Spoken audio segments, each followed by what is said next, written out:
இந்த பத்திரம் வந்து பழனி பாலசமுத்திரம் ஜமீனை சேர்ந்தது. இது வந்து அந்த ஜமீன்தாரணி சின்னப்பழம்மாள் அப்படிங்கிறவங்க தான் இந்த பத்திரத்தை வந்து எழுதியிருக்கிறாங்க. அவங்க சொற்படி இந்த பத்திரம் வந்து எழுதப்பட்டிருக்கு. எழுதி பிரிட்டிஷ் கிழக்கிந்திய கம்பெனிகிட்ட வந்து இதை வந்து பதிஞ்சு வச்சிருக்கிறாங்க. இது வந்து 19ஆம் நூற்றாண்டை சேர்ந்த பத்திரம். இது 1818 வருடம் இந்த பத்திரத்தை வந்து எழுதியிருக்கிறாங்க. நான் தமிழ்ல இது வந்து வருடங்கள் கொடுத்திருக்கிறாங்க. ஈஸ்வர ஆண்டு மாசி மாசம் 9ஆம் தேதி இந்த பத்திரம் எழுதுனதாக இந்த பத்திரத்தில் வந்து எழுதியிருக்காங்க. இதற்கு இணையான ஆங்கில ஆண்டு நம்ம வந்து கணக்கு பண்ணி பார்த்தோம்னா 1818 பிப்ரவரி 21ஆம் தேதி வருது. அன்னைக்கு வந்து இந்த பத்திரத்தை எழுதியிருக்கிறாங்க. இந்த பத்திரம் தயாரிச்ச நோக்கம் என்னன்னா, சின்னப்பழம்மாள் தன்னுடைய ஜமீன்ல இருந்த 23 மேனேஜர்கள், அவருடைய ஏஜென்ட்டுகள்னு சொல்றாங்க, 23 ஜமீன்களை ஒரு பட்டியல் தயாரிச்சு அதை வந்து பிரிட்டிஷ் கிழக்கிந்திய கம்பெனி கிட்ட இந்த அம்மா வந்து ஒப்படைச்சிருக்கு. அதற்கான ஆவணம் தான் இது. இது ஒரு சிறந்த ஒரு ஆவணம். இது ஒரு பழமையான ஆவணம். இந்த ஆவணத்தினுடைய இடது பக்கம் வந்து 2 அணா அப்படின்னு சொல்லி ஒரு வட்ட வடிவிலான ஒரு இன்டாக்லியோ சீல் ஒன்று இருக்கு. இதுல வந்து 2 அணான்னு சொல்லி மேல தமிழ் எழுதியிருக்காங்க, 2 அணா அப்படின்னு சொல்லி ஆங்கிலத்திலையும், 2 அணான்னு தெலுங்குல எழுதியிருக்காங்க, தோ அணா அப்படின்னு சொல்லி உருதுலையும் எழுதியிருக்காங்க.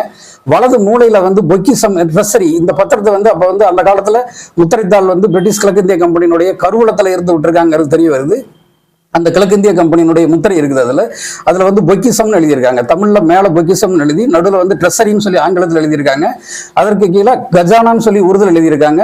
அப்புறம் பொக்கிசமு அப்படின்னு சொல்லி தெலுங்கு மொழியில் எழுதியிருக்காங்க. ஏன்னா இந்த பழனி பாலசமுத்திரம் வந்து தெலுங்கு வழி வந்த ஜமீனை சேர்ந்தது. இதுல வந்து 23 மேனேஜர்களை எழுதியிருக்காங்களே, இதுல வந்து வேற வேற ஜாதிகளை சேர்ந்தவங்களை வந்து இதுல வந்து குறிப்பிட்டிருக்கிறாங்க. 23 ஜாதிகளுமே வேற வேற ஜாதிகள். இதுல ஒரு முக்கியமான விஷயம் என்னன்னா, இந்த ஜாதிகள் வந்து அப்போ உயர்த்தப்பட்ட ஜாதிகள், தாழ்த்தப்பட்ட ஜாதிகள்ங்கிற அந்த கணக்கு எதுவும் இல்லாம, ஜாதிகள் கலங்கி போய் மேல கீழே எதுவும் இல்லாம ஜாதிகளை வந்து 23 ஜாதிகளை சேர்ந்த பண்ணை மேனேஜர்ல வந்து இதை வந்து பதிவு பண்ணி வச்சிருக்கிறாங்க. இறுதியில வந்து சின்னப்பழம்மாள் கையெழுத்து போட்டிருக்காங்க.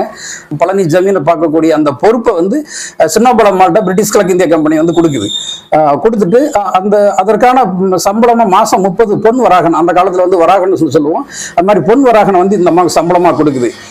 மேலோட்டமா இந்த ஜமீனுடைய அவ்வளவு சொத்துக்களையும் அவங்க வந்து எடுத்துக்கிறாங்க. டாக்டர் ஆஃப் லேப்ஸ்ன்னு சொல்லுவோம், அது வாரிசு இல்லாத சட்டம் அப்படிங்கிற ஒரு சட்டத்தை டெல்கோசி பிரபு அது வந்து கொண்டு வந்தாரு. அது அவர் தான் தீவிரமா நடைமுறைப்படுத்தினார்.